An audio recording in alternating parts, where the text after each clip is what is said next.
my name is Vargavi Dixit. I'm doing my final project on terrorism in our daily life. Terrorism, the word terrorism, when it comes up, the first thing that comes into my mind is, what does it really mean? It is a group of people who are against our policies, who doesn't like our policies. They show their anger by killing innocent people, and I don't think that's right. I don't think that they should do it. It's not fair to anybody, and I believe that if they're Islamic, any kind of religion, it doesn't matter what religion they're terrorists, and they follow terrorism. Their faith is terrorism, not Islam.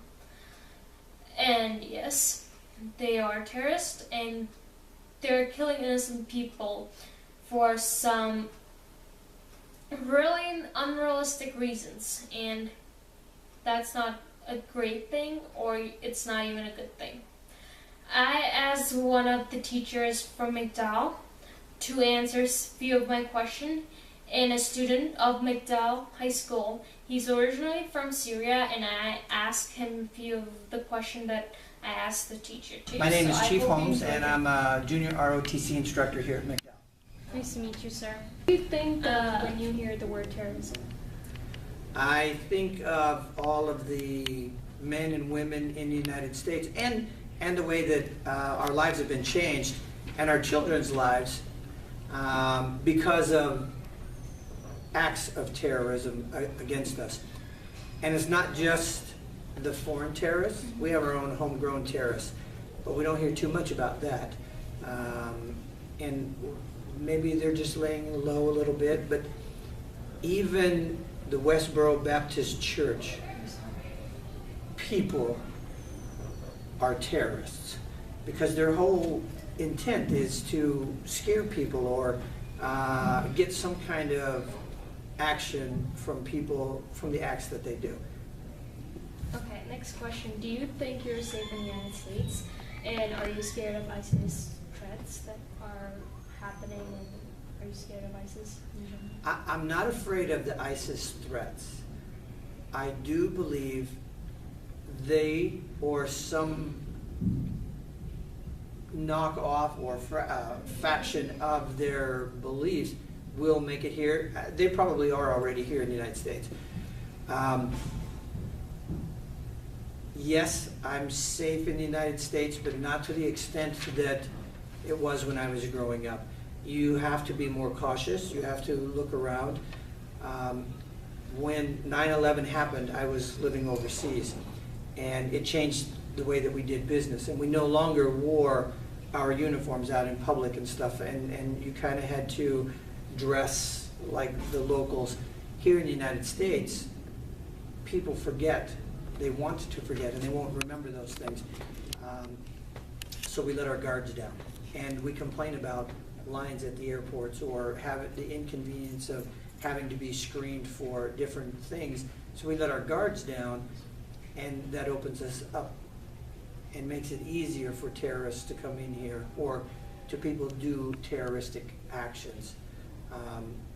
And it can happen anywhere. The Boston Marathon is a great example. That wasn't ISIS, but it was a terrorist thing, and it's a running event. I mean, how many people are prepared for that? So, yes, I'm safe, but not blindly safe. You still have to be aware of your surroundings and what's going on. Do you think all of the Muslims are terrorists, and do you believe in Islam, or are you supporting Islam? No, I don't believe in Islam. That's their culture, their religion. I've worked with enough Muslims that they're like anybody else. You like them as a person, or you don't like them as a person. And my position on everything is, I either like you or I don't like you, whether you're the same religion or different ethnic group or race or whatever. It makes no difference to me personally. They're not all terrorists. I don't believe in the Quran, and I don't believe in the way that if you don't believe the same way that I do, then you deserve to be killed. I was raised differently than that. Do you find any similarities between Holocaust and ISIS? The way Absolutely. they treat people? Absolutely. I've said that before, that it's the exact same thing. Hitler was purging all those that didn't fit this mold. ISIS is purging those that don't fit this mold. And just because you're different than I am doesn't mean that you deserve to be killed or that I deserve to be killed. We're different, and we accept the fact that there are differences in the world, and we move on. So yeah, and for the Middle East to not recognize that or to not act on that, it's ridiculous. Do you think the war on terrorism would ever end? No, I don't think so. And I say that it will never end because once you stop the spread of one faction, you have another one that comes up over here. They may be similar interests, or they may be completely different. Our homegrown terrorists, Randy McVeigh, blew up a federal building in Oklahoma City, and killed, hundreds of people, including children. We have the radicals in the Midwest or in the West doing their thing that they don't believe in the government and stuff. So we'll always have terrorism.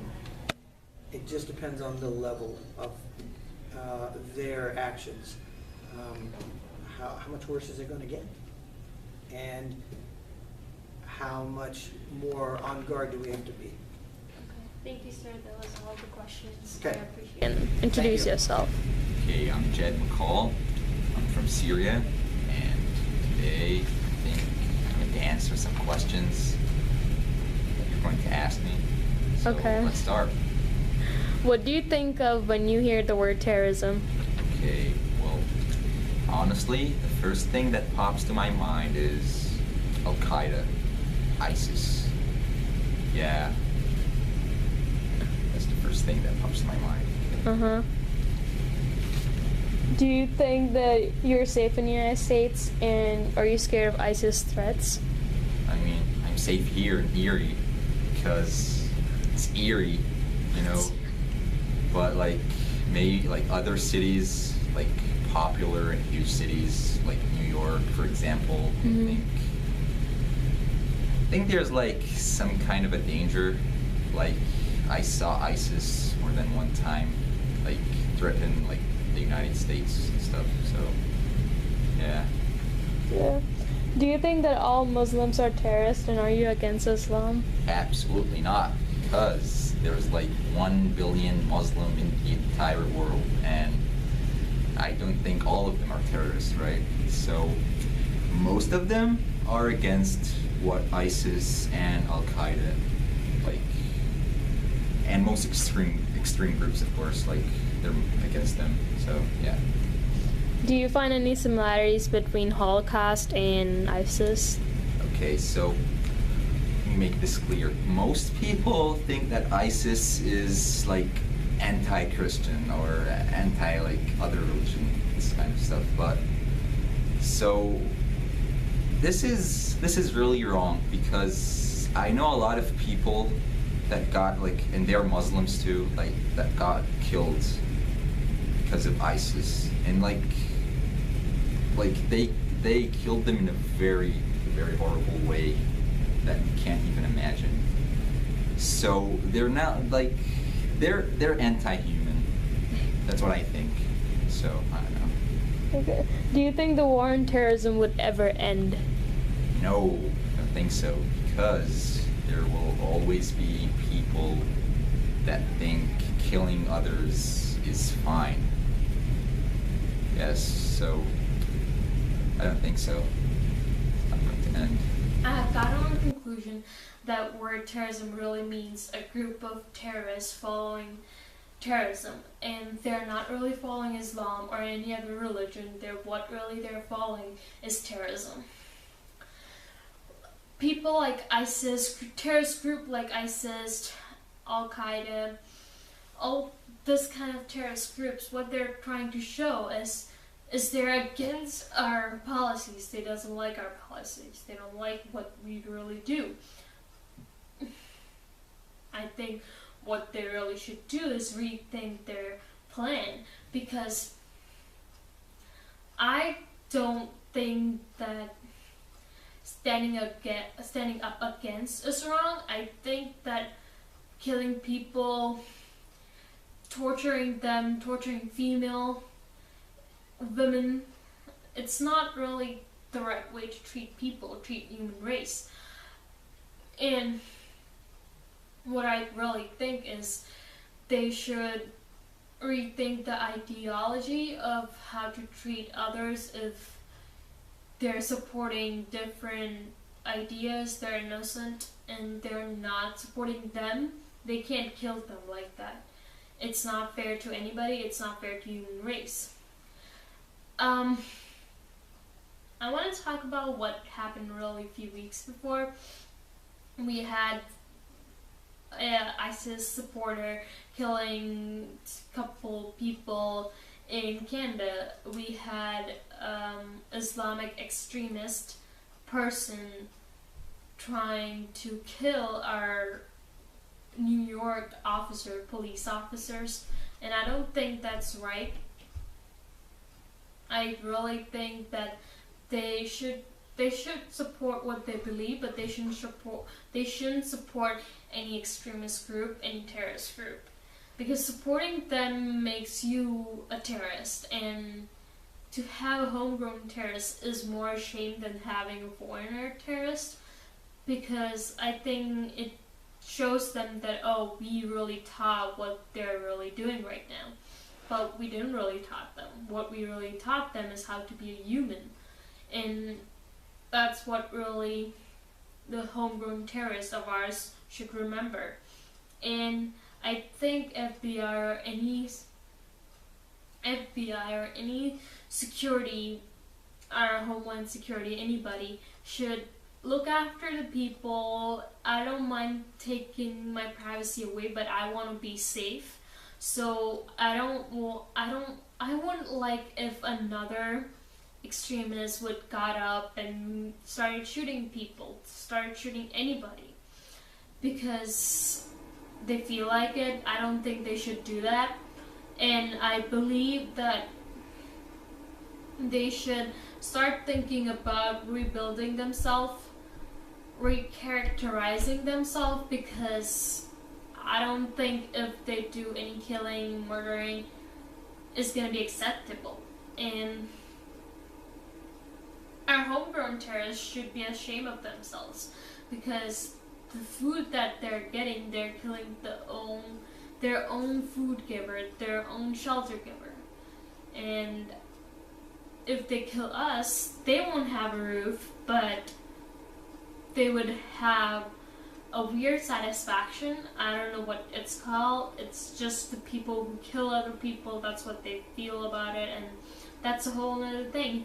But yes, the war on terrorism wouldn't end because we all stand up against some of the things that we don't like, but we don't kill people. We do not torture women, men, sometimes. We do not torture them. They are also as important as others. Human race in general is important. And it's what is keeping us going from this beginning of this race till whenever it ends, or if it never ends, then yes. War on terrorism would never end.